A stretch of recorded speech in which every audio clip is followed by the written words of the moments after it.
మాతృదేవోభవ. జీవితమంతయులౌక్యమే జీవముడిగ చిత్తశుద్ధి చిత్కళవమ్మ జీవము పోయగరమ్మ జీవుడే దేవుడుగా క్రొత్త జీవితమిమ్మా జీవుడే దేవుడుగా క్రొత్త జీవితమిమ్మా. ఏబిఎన్ ఆంధ్రజ్యోతి ప్రేక్షక మహాశయులందరికీ నవజీవన వేదం అనే కార్యక్రమంలో 964వ భాగానికి స్వాగతం పలుకుతాం. ఏటికి వేయి మాటలేక ఏటికి 40,000 పిల్లలన్ కాటికి పంపుచుండినవి కల్మష వాయువులంచు విన్నసో కూటికి కూర్చొనంగలమే. ఏటికి వేయి మాటలేక ఏటికి 40,000 పిల్లలన్ కాటికి పంపుచుండినవి కల్మష వాయువులంచు విన్నచో కూటికి కూర్చొనంగలమే. కుళ్ళు పరిశ్రమలను సరస్వతీ వాటిక చుట్టుప్రక్కలన పాతుటలో ఎవరాకలెంతయో. ఇక ఇన్ని మాటలు ఎందుకయ్యా? ఈ ఘట్టాన్ని ముగిస్తూ ఒక మాట చెబుతున్నాను కవి. ఏటికి వేయి మాటలేక ఏటికి 40,000 పిల్లలను కాటికి పంపుచుండునవి కల్మష వాయువులు. 15 ఏళ్ల క్రితం చెప్పినటువంటి మాటది ఇప్పుడు ఇంకా లెక్కలు పెరుగుతాయి. ఒక ఏడాదిలో 40,000-50 వేల మంది పిల్లల్ని కల్మష వాయువులు చంపేస్తున్నాయి. ఊపిరాడక ఉక్కిరిబిక్కిరై వాతావరణ కాలుష్యం కారణంగా చనిపోతున్న పిల్లల సంఖ్య ఏడాదికి 50,000 పైనే. ఈ మాట వింటే కూటికి కూర్చోనగలమే, అన్నం తినగలమా? పైగా రకరకాల పరిశ్రమల్ని, కుళ్ళు పరిశ్రమలను సరస్వతీ వాటిక చుట్టుప్రక్కలైన పాతుటలో ఎవరాకలెంతయో. ఇది కవిత్వం. ఎవరాకలెంతయో. విద్యా సంస్థలు ఉండే చోట పరిశ్రమలు ఇస్తారు, పరిశ్రమలు ఉండే చోట విద్యా సంస్థలు పెట్టుకుందుకు అనుమతిస్తారు కార్పొరేట్ వాళ్ళకి. అన్ని చోట్ల లంచాలే. అదే ఎవరాకలెంతయో. అయ్యో ఇక్కడ పిల్లలు ఉంటారు, ఏమైపోతారని తెలియదు. పిల్లలు ఉన్న చోట వాటికి అనుమతి ఇవ్వకూడదు, అవి ఉన్న చోట విద్యా సంస్థలకు అనుమతి ఇవ్వకూడదు. అభ్యాసం అనుమతి పొందడానికి ఈ దేశంలో ఏం అక్కర్లేదండి. మతి లేని వాడికి కూడా అనుమతి వస్తుంది ఈ దేశం. మతి లేని వాడు పెట్టినా అనుమతిస్తారు. అన్ని చోట్ల డబ్బే. అసలు ఆ కాగితాలు కరామతులు ఇవన్నీ ఊరికే పేరుకి. ఇంకా ఈ మధ్య కాస్త ఆన్లైన్ పుణ్యమాని అవినీతి తగ్గింది కొంతైనా. లేకపోతే ప్రతిదానికి అసలు ఇదివరకు ఓ పాస్పోర్ట్ పని, ఏదైనా లైసెన్స్ పని అంటే ఖచ్చితంగా దళారీ దగ్గరికి వెళ్ళాల్సిందే, డబ్బులు ఇవ్వాల్సిందే, వాడు అందులో అందరికీ పంచాల్సిందే. ప్రతి ఒక్కరం బాధ్యతతో వహిస్తే తప్ప ఎవరూ సమస్యల్ని పరిష్కరించలేరు. వాహనాలు విడుదల చేసేటువంటి శబ్ద కాలుష్యంతో పాటు భక్తి పేరు మీద కూడా శబ్ద కాలుష్యం బాగా పెరుగుతుంది. ప్రతి గుడి దగ్గర మైక్ కొట్టాలి, పొద్దున్న సాయంత్రం వేసాడు. ఇక ఉత్సవాలు వస్తే భయంకరం. దీంట్లో మళ్ళీ రకరకాల మతాల మధ్యలో పోటీలు, రకరకాల గుళ్ల మధ్యలో కూడా పోటీలు. ఒకే మతంలో ఎవరింటోనో భజన చేస్తారు, బయటికి మైకెడతారు. ఆశ్చర్యంగా ఉంటుంది. ఇంట్లో భజనకి బయటికి ఎందుకండి? గుళ్ళో భజన చేస్తారు, బయటికి మైకెడతారు, ఊరంతా వినపడేలాగా. మంత్రాలు చదువుతారు, మైకులో చదువుతారు. మంత్రాలు మైకులో వినపడకూడదండి, ఏ శాస్త్రం అంగీకరించదండి. అసలు పక్కవాడికే వినపడద్దా అంటే మైకు పడతారు ఏమిటి? పొద్దున్నే గోత్రనామాలు చదువుతారు, మైకులో చదువుతారు. గోత్రనామాలు మైకులో చదవడం ఏమిటి అంటే ఆయన చెప్పాడు మా పేర్లు బయట వినపడాలండి అని. లేదు ఈ చదివేయానికి ఆశ ఇలా వినపడితే ఇంకా 10 మంది వస్తారని. ఎవరికైనా సంబంధం ఉందా ఆ విషయం? నమ్మకముంచి దైవ భజనం వనరించుటకు ఇంత పెద్ద గొట్టమ్ములు గోలలేల. నమ్మకముంచి దైవ భజనం వనరించుటకు ఇంత పెద్ద గొట్టమ్ములు గోలలేల. వికటస్వర భాస్వరమేల వికటస్వర భాస్వరమేల. ఇట్టి శబ్దమ్ములు విద్య నేర్చు పసిబాలుర గుండెలు బెండు చేయు. ఇట్టి శబ్దమ్ములు విద్య నేర్చు పసిబాలుర గుండెలు బెండు చేయు. దోషమ్మని న్యాయవేదికలు చాటెను చట్టము పట్టదేరికిన్. దోషమ్మని న్యాయవేదికలు చాటెను చట్టము పట్టదేరికిన్. అసలు ఈ దేశంలో పెద్ద వ్యాధి ఏమిటంటే సమాజం మొత్తానికి ఉండే వ్యాధి, చట్టాన్ని ఎవరూ పట్టించుకోవడం. మనం ఎడమవైపు నుంచి వెళ్ళాలయా అంటే పోలీసులు ఏడుగా అంటాడు కుర్రాడు విచిత్రంగా. అదేమిటిది? అసలు మాట ఎలా ఉంటుంది? పోలీసులు ఏడుగా. ఎడమవైపు నుంచి వెళ్ళడం వల్ల అందరూ ఒక పద్ధతిలో పెడితే ప్రమాదాలు జరగకుండా ఉంటుంది. దానికి పోలీసు ఉండడం దేనికి? నేను శ్రీకాకుళంలో శతావధానం చేస్తుంటే ఒక పోలీసు అధికారి ఆశువు ప్రశ్నలో నన్ను ప్రశ్న అడిగాడు విచిత్రంగా. ఎంత బాధపడుతున్నారా పాపం వాళ్ళు అనిపించింది నాకు. అయ్యా మాకు ప్రముఖుల సేవ సరిపోతుందండి, పేదవాళ్ళ సేవకు మాకు అవకాశం లేదన్నాడు ఆయన. వీపీ సంస్కృతి. 150 కోట్ల జనాభా ఉన్న దేశంలో, చైనాలో 5,000 మంది మాత్రమే ప్రముఖులు అనబడే వాళ్ళు ఉంటే, అంతకంటే తక్కువ ఉన్నటువంటి మన దేశంలో 6 లక్షల మంది వీఐపీలు ఉన్నారండి. వీడి పెళ్ళాం గుళ్ళో కడితే 2 పోలీసులు ఉండాలి కూడా. పైగా మన్నాడు రాస్తారు, ఫలానా వారు స్వామివారి దర్శనంలో ప్రముఖులు. ఎందుకు ఇది రాయడం? స్వామివారికి ఉపయోగమా, వీరికి ఉపయోగమా? ఎవరికి ఉపయోగం? స్వామివారి దర్శనానికి ప్రముఖులు ఎందుకు? ప్రముఖులు దర్శించుకోవడంలో స్వామివారి విలువ ఏమైనా పెరుగుతుందా? స్వామి ఆ స్థాయికి దిగజారిపోయాడా? వారికి ఏవో వార్తలు కావాలి కాలక్షేపానికి. అంటే ఈ ప్రముఖుడు దర్శనం వల్ల స్వామివారు బాగుపడ్డారా, స్వామివారి దర్శనం వల్ల వీడు బాగుపడ్డా? లేదు రెండు కలిపి పత్రికల వాళ్ళు బాగుపడ్డారా? శ్రీవారి సేవలో ప్రముఖులు, ఇంక ప్రముఖులకు వేరే పనే లేదు, ఇంక గుళ్ళు గోపురాల చుట్టూ తిరగడమే. చట్టపరంగా ప్రముఖులైన వాడు కూడా గుళ్ళు గోపురాల దర్శనాలు సరిపోతున్న, వేరే చేస్తున్న కార్యక్రమాలు ఏం కనపడ్డారా? అంటే మొత్తం ఆ పదవులు, బాధ్యతలు, అవకాశాలు ఏమన్నా అవన్నీ వినియోగించుకుంటున్నారు పూర్తిగా. లేదా ఏదో సభల్లో మాట్లాడడం అంతే. మళ్ళీ తర్వాత పదవి పోయాక మనకు ఎలాగో ఉండవు కదా. అసలు మన ఇంట్లో మనం నమ్మకం ఉంచి దేవుణ్ణి భజన అంటే సేవ అండి, కీర్తన కాదండి. ఆ కీర్తన ఒకళ్ళు పాడుకోవచ్చు, 10 మంది పాడాల్సిన అవసరం లేదు. ఇంత పెద్ద గొట్టమ్ములు గోలలేలా? పోనీ అక్కడ ఏదైనా ఒక ప్రవచనం జరుగుతుంది, 500 మంది జనం వచ్చారు, అందరికీ వినపడాలి కాబట్టి మైకు పెట్టామంటే అది వేరే విషయం. అది దాంట్లో నైతికమైనటువంటి వర్తనకు సంబంధించిన విషయాలుంటే ప్రజలు బాగుపడతారు. ఓ స్తోత్రాలేవి గుళ్ళల్లో మైకుల్లో పెట్టాల్సిన పనేం లేదండి అసలు. ఆ స్తోత్రం వల్ల మైకులో ఉంటే ఎవరికి అర్థం కాదండి. అవన్నీ సంస్కృతంలో ఉన్నాయండి, ఎవరికి అర్థం కావండి. మంత్రపుష్పం దగ్గర నుంచి అన్నీ పెట్టేస్తున్నారు, పెట్టకూడదండి అసలు. బాగా అందరికీ ప్రచారం కావాలి. నమ్మకం ఉంచి దైవ భజనం వర్ణించుటకు ఇంత పెద్ద గొట్టమ్ములు గోలలేల. పైగా వాళ్ళు చేశారు భజన, మేము చేయకపోతే అలాగానే 2 మతాల మధ్యలో పోటీ అలా ఉండగా, ఒకే మతంలో మళ్ళీ రకరకాల రూపాలు దేవతల మధ్యలో పోటీ. పైగా పెద్దగా అరవడం భజన చేస్తూ ఉంటే చాలా తప్పు అండి. అది భగవంతుడికి ద్రోహం అండి. భజన చేస్తూ పెద్దగా అరవకూడదండి మధ్యలో. అలాగా ఎంత పెద్దగా అరిచాడని పోటీ. అరవడాన్ని బట్టి స్వామి కనపడతాడా? మన అజ్ఞానం అలా ఉంది. అందరి ముందు ప్రదర్శన, అందరిలోనూ గొప్ప, అంతే తప్పితే మనకి దేవుడు అక్కర్లేదు. దేవుడు నిజంగా కావాలంటే ప్రశాంతంగా ఉండాలి. మన ఇంట్లో మనం ధ్యానం చేసుకోవాలి, బయటికి వెళ్ళాల్సిన పనే లేదు అసలు. నువ్వు ఎక్కడున్నావో అక్కడ దేవుడు ఉన్నాడు.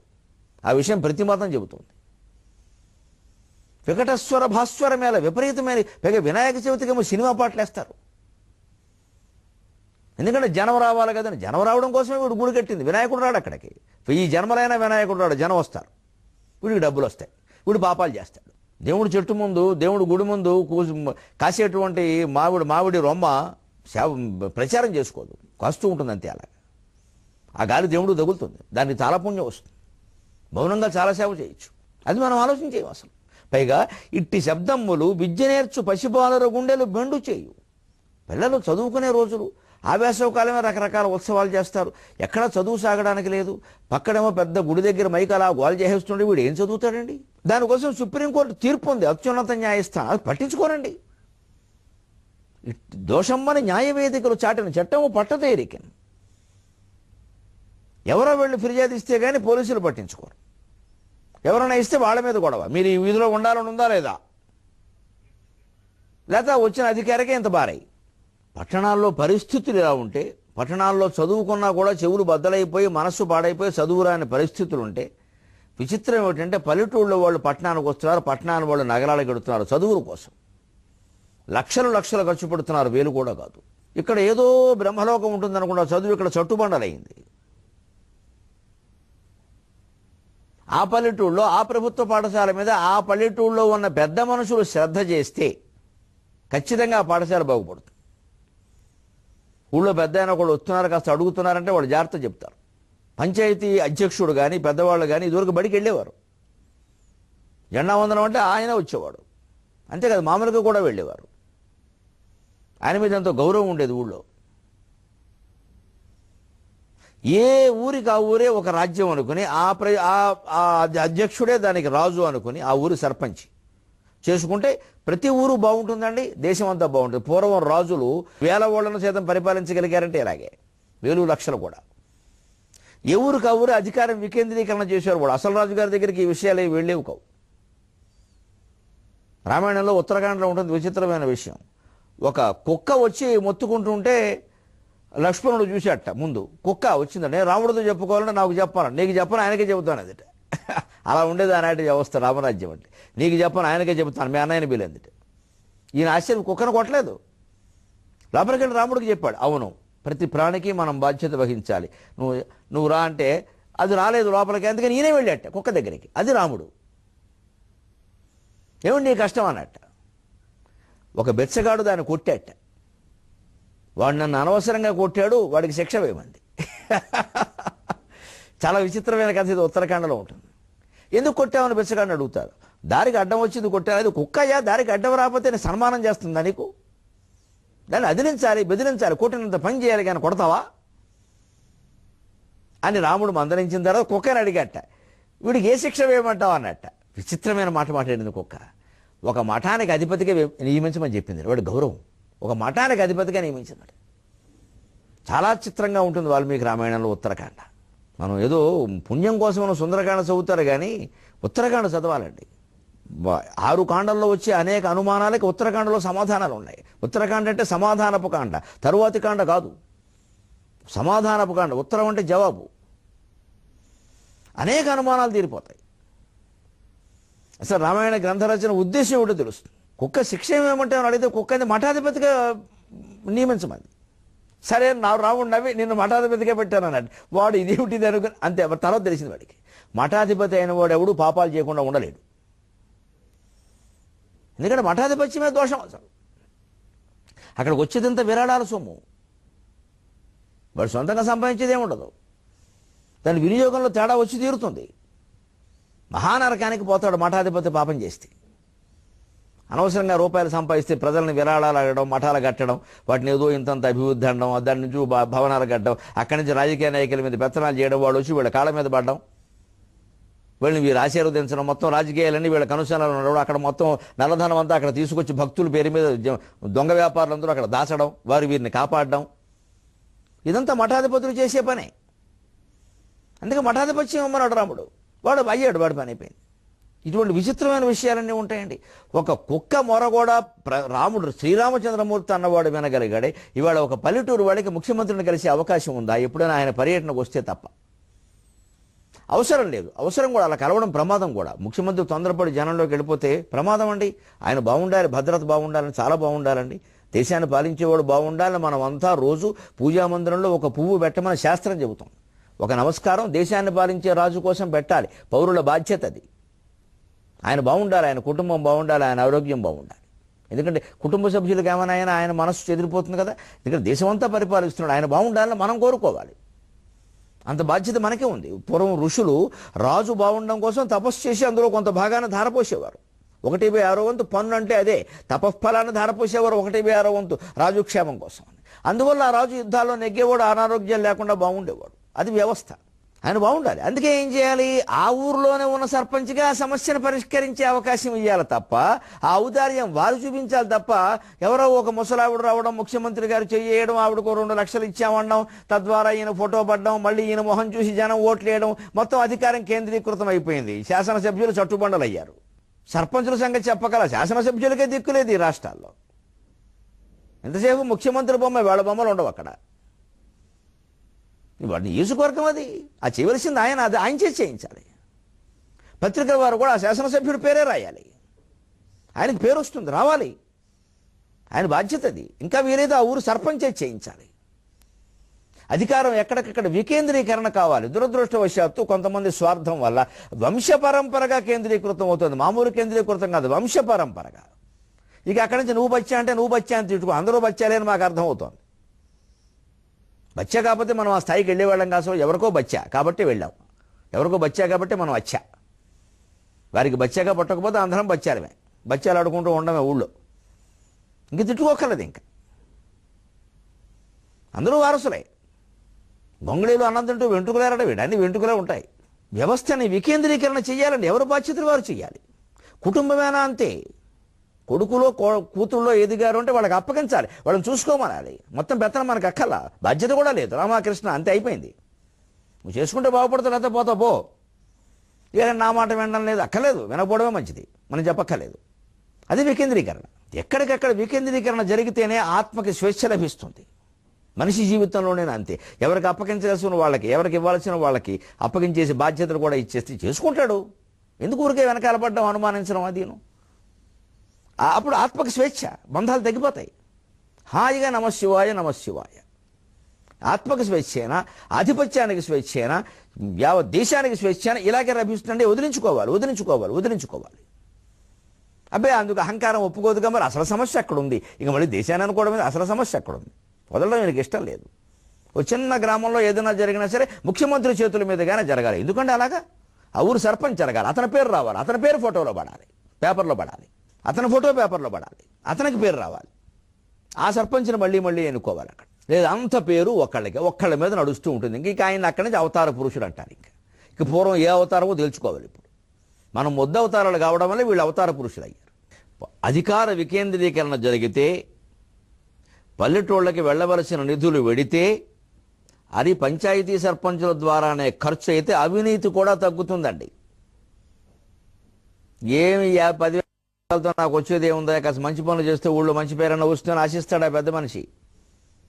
మొత్తం రాష్ట్ర ప్రభుత్వం దగ్గరికి చేరేసారు, కోట్లలో మిగులుతున్నాయి. అక్కడ వేసేస్తారు. ఇక్కడి నుంచి వెళ్ళేది ఏముండదు. పోనీ తిన్నా ఊళ్ళో ఆయనంటే 10,000 తింటాడు, అంతకన్నా పని చేయాలిగా. లేదా ఊళ్ళో అడుగుతారు, ఖచ్చితంగా మొహమ్మద్ అడుగుతారు. పల్లెటూళ్ళు మొహమాటలు ఉండవు.